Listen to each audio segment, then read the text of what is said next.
On to leadership in Congress, and we're starting here with the Speaker or Speaker of the House 2.11.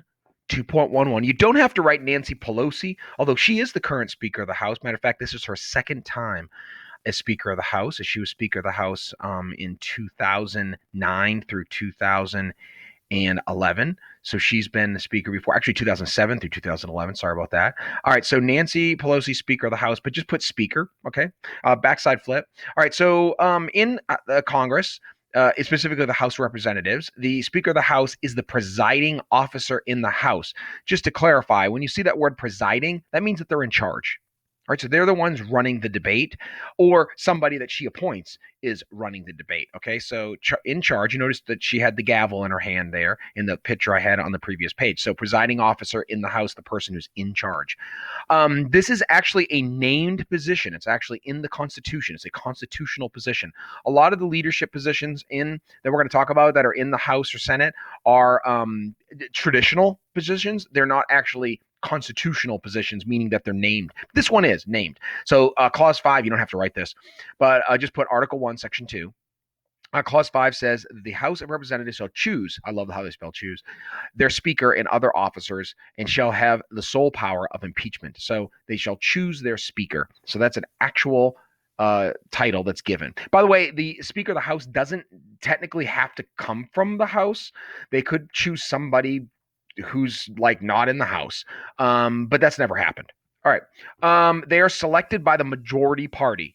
Remember, majority just means 50% plus one. So if you have 50% being half, right, and you add one person above it, now you have a majority. So the majority party, whoever has the most seats in the House, gets to select the Speaker of the House, and that's a very, very powerful thing to be able to do.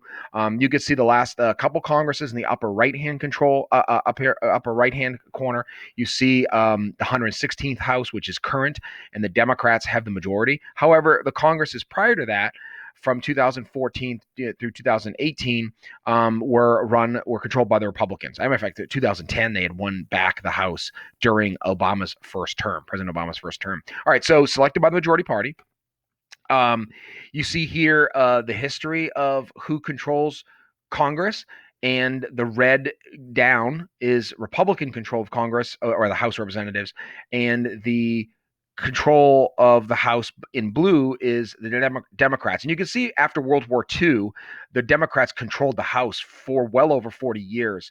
And it wasn't only until the 1990s that the Republicans actually started gaining majorities in the House, and they've controlled it more often than the Democrats have, at least in the last 25 years or so. All right. Next thing on the list, I know I don't have the earlier list, but add this as your fourth bullet point. The Speaker of the House is actually second in line to be president after the VP. So Congress has set up a presidential succession. Who would be president if the president and vice president were killed? And you can see here, number one in the line of succession, of course, number one is VP. All right, that's set up in the Constitution. Number two, however, is the Speaker of the House. All right, so if the president and vice president were to be killed, then the then the president was going to be Nancy Pelosi. All right, so Speaker of the House, or whoever the Speaker of the House is at the time. All right, so that's just the line of succession here. Notice that it's almost all Republicans because most of it goes to the cabinet. And right now, if you have a Republican president, then you would have the cabinet members. Now, if the Democrat wins, if Joe Biden wins in 2020, then next year, this entire chart will be completely different, and you'll have Democrats all the way down through it. Unless, of course, the Speaker of the House speakership changed. But other than that, you'd have all Democrats down in the line of succession. All right. And also a very, very big power of the Speaker of the House is the fact that she has power over committee assignments. So one of the big things that Congress does is they meet in committees to write bills and do investigations, and being on a certain committee can give you certain power.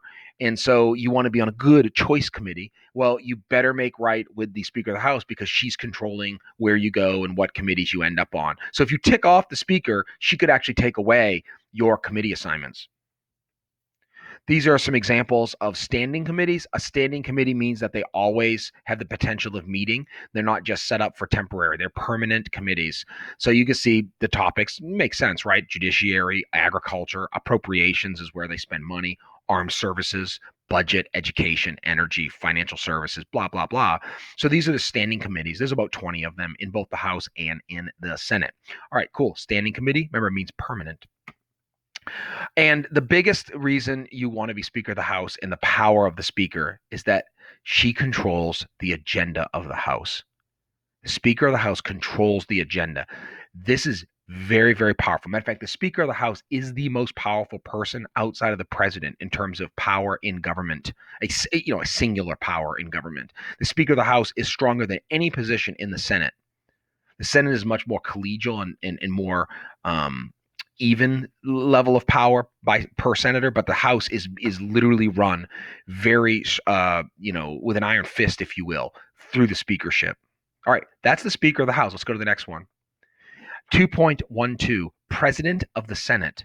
This is also a constitutional position. This is a constitutional position, President of the Senate. Interestingly, the person who is selected as president of the Senate is not actually in the Senate. All right, flip over.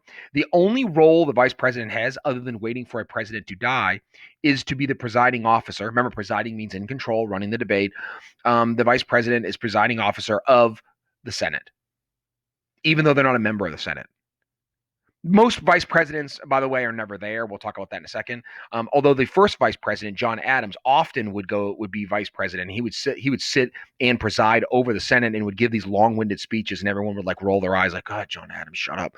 Anyway, but currently the vice president is Mike Pence, so therefore he's technically the presiding officer. And anytime he wants, he can go down to the Senate and run the show just for kicks and giggles. Obviously, this will change if the election results in the fall change.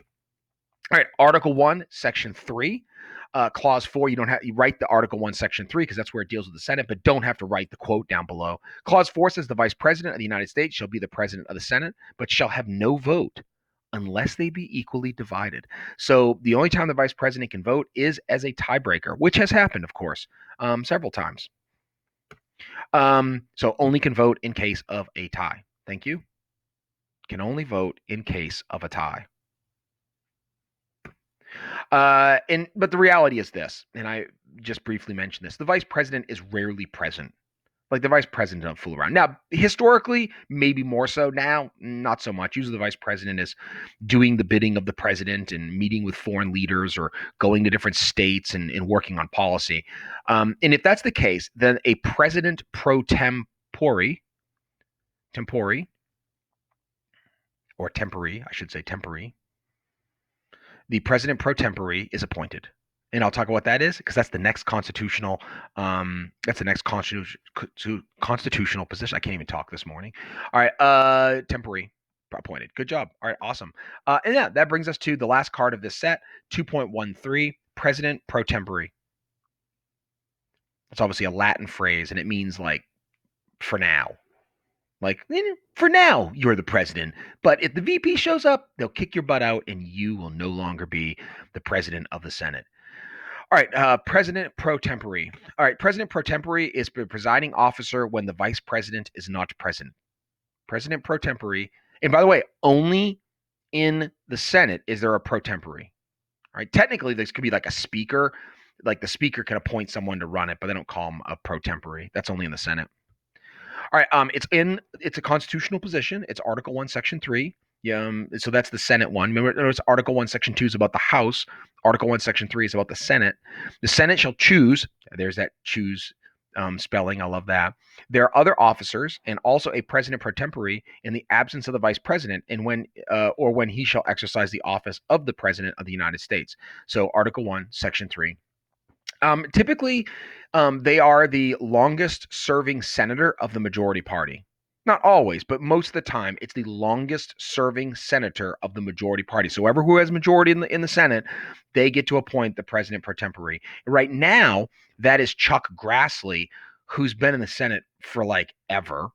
It's like as old as dirt, and he's in his 80s, and he is president pro tempore. Or sometimes it's called pro tem. Matter of fact, that's most likely what everybody calls it, is pro tem. Just FYI, that is what we call it. All right. And also the president pro tempore, this is kind of fun. They are third in line of the succession of the president. Remember, first is VP, second is speaker, third is president pro tempore.